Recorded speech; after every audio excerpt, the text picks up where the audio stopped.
Saudi അറേബ്യയിലേക്ക് dependent വിസയിൽ വരുവാൻ ആഗ്രഹിക്കുന്ന ആരെങ്കിലും ഉണ്ടെങ്കിൽ അവർക്ക് പ്രയോജനപ്പെട്ടേക്കാവുന്ന ചില വിവരങ്ങൾ പങ്കുവയ്ക്കുവാനാണ് ഈ വീഡിയോ ചെയ്യുന്നത്. നിങ്ങളുടെ ഭാര്യയോ ഭർത്താവോ ആരാണോ സൗദി അറേബ്യയിൽ ജോലി ചെയ്യുന്നത്, ആദ്യമായിട്ട് അവരുടെ എംപ്ലോയറുടെ കയ്യിൽ നിന്നും ഒരു ഡിപെൻഡൻറ്റ് വിസ ഇഷ്യൂ ചെയ്ത് വാങ്ങിക്കേണ്ടതുണ്ട്.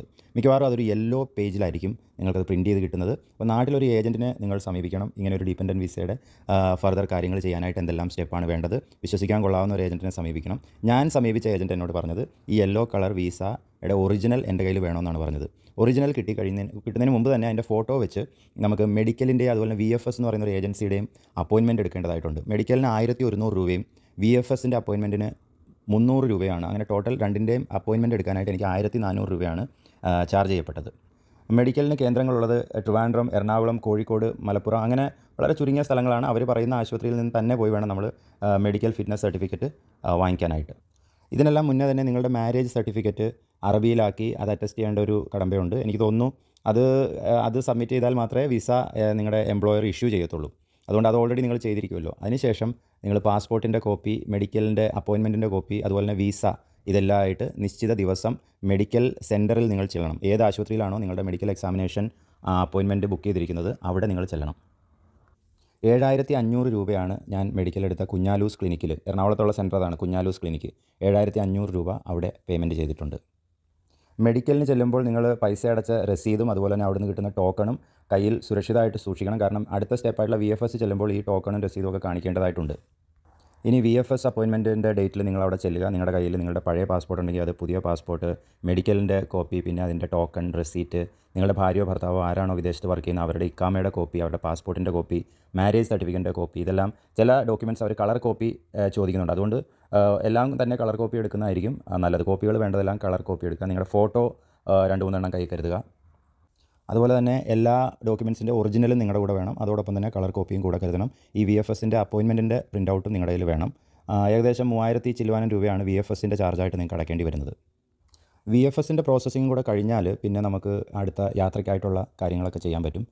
ടിക്കറ്റ് എടുക്കുക, ടിക്കറ്റ് ബുക്ക് ചെയ്യുക, ഏറ്റവും കുറഞ്ഞ ചാർജുള്ള ഒരു ദിവസം നോക്കി ഫ്ലൈറ്റ് ടിക്കറ്റ് ബുക്ക് ചെയ്യുക. നിങ്ങളുടെ ഡോക്യുമെൻറ്റ്സ് എല്ലാം ഈ ഡിപെൻഡൻറ്റ് വിസയിൽ ഇങ്ങോട്ട് വരാനായിട്ടുള്ള എല്ലാ കാര്യങ്ങളും ഇതിനോടകം റെഡിയായി കഴിഞ്ഞിരിക്കും.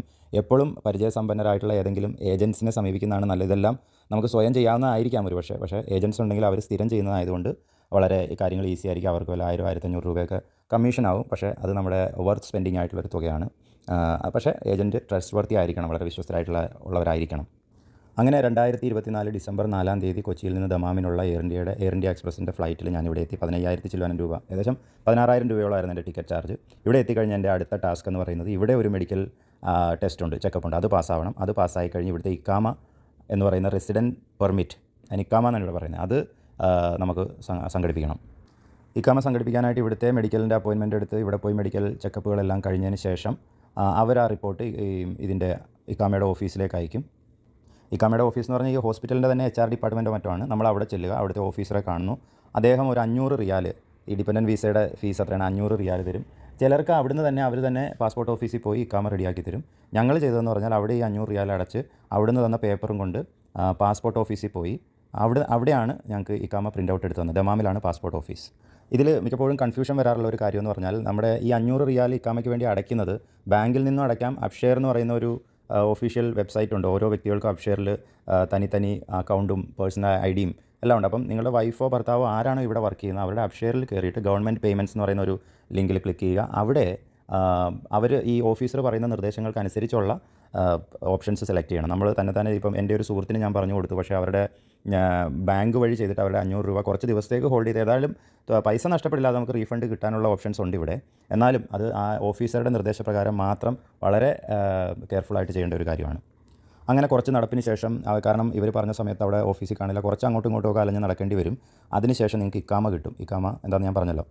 അതിനുശേഷം നിങ്ങൾ അപ്ഷെയർ എന്ന് പറഞ്ഞൊരു ഗവൺമെൻറ് പോർട്ടലുണ്ട്, നമ്മുടെ ആധാറൊക്കെ പോലെ അപ്ഷെയർ എന്ന് പറയുന്നൊരു ഗവൺമെൻറ് പോർട്ടലുണ്ട്. അവിടെ പോയി നിങ്ങൾ അവിടെ ഈ STC ഈ മൊബൈൽ ഇതിൻ്റെ ഓഫീസുകളുണ്ട്, അത് ചെയ്തു തരുന്ന സ്ഥലങ്ങളുണ്ട്, സേവാ കേന്ദ്രങ്ങൾ പോലെ ഉണ്ട്. അവിടെ ചെന്നിട്ട് നിങ്ങളുടെ IDയും പാസ്വേഡും ഒക്കെ അപ്ഷെയറിൽ ക്രിയേറ്റ് ചെയ്യണം.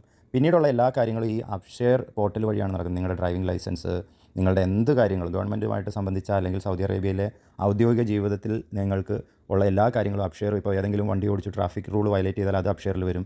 നിങ്ങൾക്കുള്ള വാഹനങ്ങളുടെ ഡീറ്റെയിൽസ്, നിങ്ങളുടെ ഇക്കാമ, നിങ്ങളുടെ ഡ്രൈവിംഗ് ലൈസൻസ്, വാഹനത്തിൻ്റെ രജിസ്ട്രേഷൻ സർട്ടിഫിക്കറ്റ്, ഈ അപ്ഷെയറിൽ എല്ലാ വിവരങ്ങളും ഉണ്ട്. അപ്പം ഇക്കാമയോ അപ്ഷെയർ അക്കൗണ്ട് ആയിട്ടുണ്ടെങ്കിൽ നിങ്ങൾക്ക് ഇവിടെ ലീഗലി യാതൊരു പ്രശ്നമില്ലാതെ പുറത്തേക്ക് പോകാനും അല്ലെങ്കിൽ ഓരോ കാര്യങ്ങൾ ചെയ്യാനൊക്കെ ആയിട്ട് സാധിക്കും. അതിനുശേഷമുള്ള ഏറ്റവും വലിയൊരു കടമ്പയാണ് ഡ്രൈവിംഗ് ലൈസൻസ്. അതും വളരെ കൺഫ്യൂസിംഗ് ആണ്. ഡ്രൈവിംഗ് ലൈസൻസിന് സാധാരണ ചെയ്യുന്നതെന്ന് പറഞ്ഞാൽ ഈ അപ്ഷെയറിൽ കയറിയിട്ട് അപ്പോയിൻമെൻറ്റ് എടുക്കാൻ സാധിക്കും. എൻ്റെ ഓർമ്മ ശരിയാണെങ്കിൽ അപ്ഷെയറിലാണ് അങ്ങനെ അപ്പോയിൻമെൻറ്റ് എടുക്കുക ഒരു പർട്ടിക്കുലർ ദിവസത്തേക്ക്. അതിനുശേഷം ആ ദിവസം അവർ തന്ന സമയത്ത് ഡ്രൈവിംഗ് സ്കൂളിൽ ചെല്ലുക. ഡ്രൈവിംഗ് സ്കൂളിൽ ചെന്നിട്ട് ഞങ്ങൾക്ക് പറ്റിയെന്ന് പറഞ്ഞാൽ ഞങ്ങൾ സെലക്ട് ചെയ്ത ഡ്രൈവിംഗ് സ്കൂൾ തെറ്റായിരുന്നു. അപ്പോൾ ഞങ്ങൾ അവിടെയുള്ള ഒരു UP നോർത്ത് ഇന്ത്യ എന്നുള്ളൊരു ബ്രദർ അന്നേരം തന്നെ അത് ക്യാൻസൽ ചെയ്തിട്ട് ഫ്രഷ് ആയിട്ടുള്ള അപ്പോയിൻമെൻറ്റ് അവിടെ ഇരുന്നുകൊണ്ട് തന്നെ എടുത്തു തന്നു. അങ്ങനെ പോകാൻ പറ്റി. അത് ലേഡീസിനും ജെൻസിനും സെപ്പറേറ്റ് ടൈമിംഗ് ആണ് ഇവിടെ. രാവിലെ ലേഡീസിനും ഉച്ച കഴിഞ്ഞ് ജെൻസിനാണ്. അപ്പോൾ നിങ്ങളൊരു ഒരു സ്ത്രീ ആണെങ്കിൽ രാവിലെ, അല്ലെങ്കിൽ നിങ്ങൾ പുരുഷനാണെങ്കിൽ ഉച്ച കഴിഞ്ഞാണ് ഡ്രൈവിംഗ് സ്കൂളിൽ പോകേണ്ടെന്നുള്ള കാര്യം പ്രത്യേകം ഓർക്കുക. കാരണം അവിടെയൊക്കെ എത്തിപ്പെടാനൊക്കെ ആയിട്ട് ആദ്യം വരുന്നവർക്ക് വളരെ ബുദ്ധിമുട്ടാണ്. അല്ലെങ്കിൽ യാത്രാസൗകര്യം കാറുള്ളവർക്ക് കുഴപ്പമില്ല. ഇല്ലെങ്കിൽ ഒന്നുകിൽ നമ്മൾ ടാക്സി പിടിച്ച് പോകണം, അല്ലെങ്കിൽ ബസ് കയറി പോകണം. രണ്ടും പൈസ ചിലവും അലച്ചിലും ഒക്കെയാണ്. അങ്ങനെ നമ്മൾ അവിടെ ചെന്ന് അവിടെ ടോക്കൺ നമ്പർ തരും. പുതിയ ലൈസൻസിനായിട്ടുള്ളതാണെങ്കിൽ അത് സെക്യൂരിറ്റിയോട് പറഞ്ഞാൽ അദ്ദേഹം ആ വെൻഡിങ് മെഷീനിൽ നിന്ന് അതിൻ്റെ ടോക്കൺ നമ്പർ തരും. കാരണം ഇവിടെ പല കാര്യങ്ങളും മെഷീനും കാര്യങ്ങളും എല്ലാം ഉണ്ടെങ്കിലും അറബിയിൽ എഴുതിയേക്കുന്നതുകൊണ്ട് നമുക്ക് മനസ്സിലാക്കാനായിട്ട് ചില ബുദ്ധിമുട്ടുണ്ട്. ഇല്ല, ഗൂഗിൾ ലെൻസൊക്കെ ഉപയോഗിച്ച് ട്രാൻസ്ലേറ്റ് ചെയ്യാൻ പറ്റും, സാങ്കേതികത്വമൊക്കെ ഉണ്ടെങ്കിലും എപ്പോഴും നമ്മൾ അവിടെയുള്ള ഓഫീസർമാരുടെ സഹായം സ്വീകരിക്കുന്നതായിരിക്കും നല്ലത്. അങ്ങനെ ടോക്കൺ നമ്പർ കിട്ടിയതിന് ശേഷം നിങ്ങൾ കൗണ്ടറിൽ ചെല്ലുക. നിങ്ങളുടെ ഇക്കാമ നോക്കും. ഇക്കാമ നോക്കി അതിൻ്റെ ഡീറ്റെയിൽസ് എല്ലാം എൻ്റർ ചെയ്തതിന് ശേഷം നിങ്ങൾക്കൊരു പ്രിൻ്റ് ഔട്ട് തരും. ഈ പ്രിൻ്റ് ഔട്ട് കൊണ്ട് നിങ്ങൾ പുറത്തേക്ക് പോവുക. ഇതൊരു ടെസ്റ്റാണ്, ഒരു പ്രിലിമിനറി ടെസ്റ്റാണ്. നിങ്ങൾ ഡ്രൈവിങ്ങിൽ എത്രമാത്രം ഏത് ലെവലിലാണെന്ന് നിർണ്ണയിക്കാനുള്ള ടെസ്റ്റാണ്. അപ്പം അവർ നിങ്ങളുടെ ടേൺ ആകുമ്പോൾ വിളിച്ചിട്ട് നിങ്ങൾക്കൊരു ഓട്ടോമാറ്റിക് കാറാണ്. ഇപ്പോൾ ഇവിടെ മാനുവൽ ട്രാൻസ്മിഷന് പ്രത്യേകം ലൈസൻസ് ഇല്ല, ഓട്ടോമാറ്റിക് കാറാണ് ഓടിക്കാൻ തരും. ഒരു ഇൻസ്ട്രക്ടറും കൂടെ ഉണ്ടാവും. നിങ്ങൾ കാറ് ജസ്റ്റ് അവർ പറയുന്ന രീതിയിൽ ഓടിക്കുക. അപ്പോൾ അവർ നിങ്ങളെ അസസ് ചെയ്യും. എന്നിട്ട് അഡ്വാൻസ്ഡ് ആണോ, ഇൻ്റർമീഡിയറ്റ് ആണോ, അല്ലെങ്കിൽ ബിഗിനർ ആണോ, ഇങ്ങനെയുള്ള ലെവലുകളിലേക്ക് നിങ്ങളെ ക്വാളിഫൈ ചെയ്യും. അഡ്വാൻസ്ഡ് ആണെങ്കിൽ ഏറ്റവും കുറഞ്ഞ ഫീസും കുറഞ്ഞ ക്ലാസ്സും ഉള്ളൂ. എനിക്ക് അഡ്വാൻസിൽ കിട്ടി. അതുകൊണ്ട് എനിക്ക് തോന്നുന്നു 3 തിയറി ക്ലാസ്സുകളും ഒരു പ്രാക്ടിക്കൽ ട്രെയിനിങ്ങും മാത്രമേ ചെയ്യേണ്ടൂ. അതുപോലെ തന്നെ ഡ്രൈവിംഗ് ലൈസൻസ് എടുക്കാനായിട്ടുള്ള ഫീസായിട്ട് ഏകദേശം ഒരു 1000 റിയാൽ, എല്ലാം കൂടി ഒരു 1000 ചില്ലാൻ റിയാൽ ആയുള്ളൂ. ഇനി നിങ്ങൾ ഇൻ്റർമീഡിയറ്റോ ബിഗിനറോ ഒക്കെ ആണെങ്കിൽ അതിൻ്റെ അനുസരിച്ച് ചാർജും ക്ലാസ്സുകളും എല്ലാം കൂടിക്കൊണ്ടിരിക്കും. അങ്ങനെ ആ ഒരു സ്റ്റേജ് കഴിയുമ്പോൾ ഡ്രൈവിംഗ് സ്കൂളിൻ്റെ വെബ്സൈറ്റിൽ നിങ്ങൾക്കൊരു യൂസർ ഐ ഡിയും പാസ്വേഡും അവർ മെസ്സേജായിട്ട് അയച്ചു തരും. പിന്നീടുള്ള എല്ലാ കമ്മ്യൂണിക്കേഷൻസും നിങ്ങളുടെ ആ വെബ് പോർട്ടൽ വഴിയായിരിക്കും. അതായത് നിങ്ങൾ ഈ യൂസർ ഐ ഡിയും പാസ്വേഡ് ഉപയോഗിച്ച് കയറുമ്പോൾ അതിൻ്റെ അകത്ത് കാണിക്കും നെക്സ്റ്റ് ക്ലാസ് എപ്പോഴാണ്, ഏത് ഡേറ്റിലാണ്, സമയം ഏതാണ്, നിങ്ങളുടെ സക്സസ് റേറ്റ് എല്ലാം കാണിക്കും. ഇപ്പോൾ എൻ്റെ കേസിൽ ആദ്യം തിയറി ഇതായിരുന്നു. തിയറി അവിടെ ചെല്ലണമെന്ന് അവർ പറഞ്ഞെങ്കിലും ഓൺലൈനിലായിരുന്നു. അപ്പോൾ വീട്ടിലിരുന്ന് തന്നെ നമുക്ക് കേൾക്കാം. അതിനുശേഷം തിയറി ടെസ്റ്റ് ഉണ്ട്, കമ്പ്യൂട്ടർ ടെസ്റ്റ്. വളരെ ഈ തിയറി ക്ലാസ് നന്നായിട്ട് അറ്റൻഡ് ചെയ്യുകയും അല്ലെങ്കിൽ അവരൊരു ഹാൻഡ് ബുക്ക് നമുക്ക് ഇവരുടെ ഈ ഡ്രൈവിംഗ് സ്കൂളിൻ്റെ വെബ്സൈറ്റിൽ തന്നെ കിട്ടും. അത് നന്നായിട്ട് ഒരു വട്ടം വായിച്ചിട്ടുണ്ടെങ്കിൽ നമുക്ക് ഈ തിയറി ടെസ്റ്റ് വളരെ സിമ്പിളായിട്ട് കമ്പ്യൂട്ടറിൽ, അത് ഡ്രൈവിംഗ് സ്കൂളിൽ ഒരു IT ഹാളുണ്ട്, അവിടെ ചെന്നിട്ടാണ് നമ്മൾ ചെയ്യേണ്ടത്. അത് വളരെ സിമ്പിളായിട്ട് നമുക്ക് പാസ്സാവാനായിട്ട് സാധിക്കും. അതിനുശേഷം ഒരു പ്രാക്ടിക്കൽ ട്രെയിനിങ്, ഒരു ദിവസം ഒരു പ്രാക്ടിക്കൽ ട്രെയിനിങ് ആണ് ഇവരുടെ ഡ്രൈവിംഗ് സ്കൂളിൽ തന്നെ. ഒരു എന്താ പറയുന്ന ഒരു വിർച്വൽ സിറ്റി പോലെ, എന്ന് പറഞ്ഞാൽ വളവും തിരിവും ഇൻ്റർസെക്ഷനും റൗണ്ട് അബൌട്ടും ഒക്കെ ഉള്ള, അതുപോലെ തന്നെ സിക്സാക് ഡ്രൈവിംഗ്, പാർക്കിംഗ്. ഈ പ്രാക്ടിക്കൽ ട്രെയിനിങ്ങിൽ ഏറ്റവും നമ്മൾ ശ്രദ്ധിക്കേണ്ട കാര്യം റിവേഴ്സ് പാർക്കിംഗ്, അതുപോലെ തന്നെ പാരലൽ പാർക്കിംഗ്, 90 ഡിഗ്രി പാർക്കിംഗ്, ഇങ്ങനെയുള്ള കാര്യങ്ങളൊക്കെയാണ് അവർ ഏറ്റവും അധികം ശ്രദ്ധിക്കുന്നത്. അതുപോലെ തന്നെ ചില സ്ഥലത്ത് സ്റ്റോപ്പ് സൈൻ വെച്ചിട്ടുള്ളിടത്ത് വണ്ടി പൂർണ്ണമായിട്ട് നിർത്തിയിട്ട് വേണം എടുക്കാനായിട്ട്. അങ്ങനെയുള്ള കാര്യങ്ങളൊക്കെയാണ് ഇതിൻ്റെ അകത്ത് ശ്രദ്ധിക്കുന്നത്, നമ്മൾ പ്രത്യേകം ശ്രദ്ധിക്കേണ്ടത്. പിന്നെ അതിൻ്റെ അകത്ത് നമ്മൾ ഒരുപാട് നെർവസ് ആവേണ്ട കാര്യമില്ല. വളരെ കാമായിട്ട് ചെയ്ത് കഴിഞ്ഞാൽ എനിക്ക് ഒരുപക്ഷെ അങ്ങനെ നിങ്ങൾ ഫെയിൽ ആവാനായിട്ടുള്ള സാധ്യതയില്ല. അതിനുശേഷം പ്രാക്ടിക്കൽ ട്രെയിനിങ്ങിന് ശേഷം പ്രാക്ടിക്കൽ ടെസ്റ്റ് ഉണ്ട്. ഇൻ ബിറ്റ്വീൻ നിങ്ങൾ ആ ഡ്രൈവിംഗ് സ്കൂളിൽ നിന്ന് തന്നെ മെഡിക്കൽ ഫിറ്റ്നസിൻ്റെ ഒരു ടെസ്റ്റ് ചെയ്യേണ്ടതുണ്ട്. അതിന് ഏകദേശം 130 റിയാലോ മറ്റോ ആണ്. പുറത്ത് ചെയ്യുവാണെങ്കിൽ ചാർജ് കുറവുണ്ട്. പക്ഷേ പുറത്ത് ചെയ്തിട്ട് നമ്മളിവിടെ കൊണ്ട് സബ്മിറ്റ് ചെയ്ത് അതിൻ്റെ ബുദ്ധിമുട്ട് ഓർക്കുമ്പോൾ ഇത് തന്നെയാണ് നല്ലത്. അവിടെ തന്നെ വളരെ സിമ്പിളായിട്ട് ആ കാര്യങ്ങൾ. ബ്ലഡ് ഗ്രൂപ്പ് ടെസ്റ്റ് ചെയ്യണമായിരുന്നു. പക്ഷേ എൻ്റെ ഇന്ത്യൻ ലൈസൻസിൽ ബ്ലഡ് ഗ്രൂപ്പ് ഉണ്ടായിരുന്ന കാരണം അതും ചെയ്യേണ്ടി വന്നില്ല. അവർ ആ ലൈസൻസ് നോക്കിയിട്ട് ബ്ലഡ് ഗ്രൂപ്പ് എൻട്രി ചെയ്യുമായിരുന്നു. അങ്ങനെ പ്രാക്ടിക്കൽ ട്രെയിനിങ്ങും കഴിഞ്ഞു. ഇനി ഒരു ദിവസം പ്രാക്ടിക്കൽ ടെസ്റ്റിന് തന്നിട്ടുണ്ടായിരുന്നു. പ്രാക്ടിക്കൽ ടെസ്റ്റിൻ്റെ ദിവസം നമ്മൾ സമയത്ത് അവിടെ ചെല്ലുക. ഒരു കാര്യം പറയാൻ വിട്ടുപോയത്, നമ്മൾ ഈ തിയറി ടെസ്റ്റിന് പോകുമ്പോഴും നമ്മുടെ മൊബൈലിൽ QR കോഡ് അവർ സ്കാൻ ചെയ്യും. അതായത് നമ്മുടെ മൊബൈലിൽ ഈ വെബ്സൈറ്റിലേക്ക് അയച്ചേക്കുന്ന QR കോഡ് സ്കാൻ ചെയ്യും. ടെസ്റ്റിന് ചെല്ലുമ്പോഴും എപ്പോഴും നിങ്ങളുടെ കയ്യിൽ മൊബൈലിൽ ATM കാർഡ് എല്ലാം ഉണ്ടായിരിക്കണം. കാരണം എന്തെങ്കിലും പേയ്മെൻ്റ് ഒക്കെ നടത്തണമെങ്കിലൊക്കെ അത് അത്യാവശ്യമാണ്. അപ്പം അങ്ങനെ മൊബൈലുമായിട്ട് പ്രാക്ടിക്കൽ ടെസ്റ്റിന് അവരൊരു റൂം കാണിച്ചു തരും. അവിടെ വെയിറ്റ് ചെയ്യുക. അവിടെ വന്ന് ഇവർ പേര് വിളിക്കുമ്പോൾ അവർ എല്ലാ കാറിനും നമ്പറുണ്ട്. നമ്പർ 10, 90, 100ഓളം കാറുകളുണ്ട്.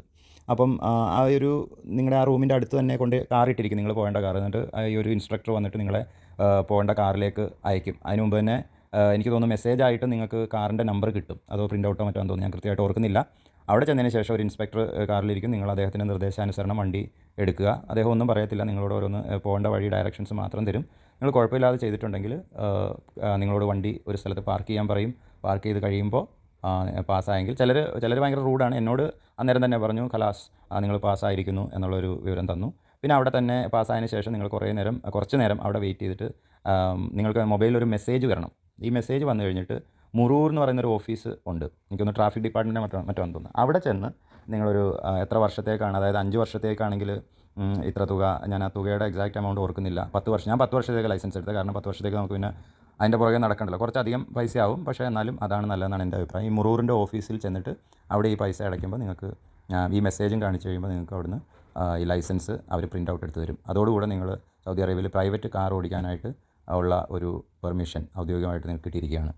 പക്ഷേ അതിനുശേഷവും നിങ്ങൾ വളരെ ഓവർ കോൺഫിഡൻ്റ് ആവരുത്. കാരണം ഇവിടെ നാട്ടിലെ പോലെയല്ല, നേരെ ഓപ്പോസിറ്റ് സൈഡിലാണ് വണ്ടി ഓടിക്കേണ്ടത്. ലൈൻ ട്രാഫിക് വളരെ സ്ട്രിക്റ്റാണ്. അതുപോലെ ഇവിടുത്തെ വണ്ടികളെല്ലാം ഹൈ സ്പീഡ് വണ്ടികളാണ്. പ്രത്യേകിച്ച് ഇവിടുത്തെ നേറ്റീവ്സ് ഒരിക്കലും ക്ഷമ കാണിക്കുന്ന മനുഷ്യരല്ല. അവർ ഇടിച്ചിട്ട് പോകണമെങ്കിൽ അങ്ങനെയും പോകും. അതുകൊണ്ട് പറഞ്ഞ് പേടിപ്പിക്കുമല്ല, ഞാനിവിടെ വണ്ടി ഓടിക്കാൻ തുടങ്ങിയപ്പോൾ ഒരുപാട് ഇതുപോലത്തെ മുന്നറിയിപ്പുകൾ കാരണം എനിക്ക് ഒരുപാട് ടെൻഷനായിരുന്നു. അതുകൊണ്ട് പക്ഷേ ടെൻസ്ഡ് ആവേണ്ട, പക്ഷേ ഓവർ കോൺഫിഡൻ്റ് ആവരുത്. പ്രത്യേകിച്ച് നമ്മൾ ബ്രേക്ക് ചെയ്യുമ്പോൾ, ലൈൻ മാറുമ്പോൾ, സിഗ്നലിൻ്റെ സമയത്തൊക്കെ വളരെ കോഷ്യസ് ആയിരിക്കണം. ഞാനിപ്പം ഏകദേശം 2000 കിലോമീറ്റർ ഇവിടെ വന്നിട്ട് വണ്ടി ഓടിച്ചെങ്കിലും ഇപ്പോഴും പല ഇൻ്റർസെക്ഷനിൽ ചെല്ലുമ്പോൾ, റൗണ്ട് അബൌട്ട് ചെല്ലുമ്പോൾ, സിഗ്നൽ ചെല്ലുമ്പോൾ എല്ലാം കൺഫ്യൂഷനുണ്ട്. ചെറിയ മിസ്റ്റേക്കിന് വലിയ വില കൊടുക്കേണ്ടി വരുന്ന ഒരു സംവിധാനമാണ് ഇവിടെ ഉള്ളത്. അതുപോലെ തന്നെ ട്രാഫിക് ലൈറ്റുകൾ തെറ്റിച്ചാൽ, അതായത് റെഡ് ലൈറ്റ് ഉള്ളപ്പോൾ നിങ്ങൾ അത് വയലേറ്റ് ചെയ്ത് പോവുകയൊക്കെ ചെയ്താൽ ഭീമമായിട്ടുള്ള പിഴയാണ്. നാട്ടിലെ 1 ലക്ഷം രൂപ, 2 ലക്ഷം രൂപ അങ്ങനെയൊക്കെയുള്ള പിഴകളാണ്. അതുകൊണ്ട് വളരെ സൂക്ഷിച്ച് വണ്ടി ഓടിക്കുക. ഇത്രയും കാര്യങ്ങളാണ് എനിക്ക് നിങ്ങൾക്ക് പ്രയോജനപ്പെടാൻ സാധ്യതയുള്ളതെന്ന് തോന്നുന്ന വിവരങ്ങൾ.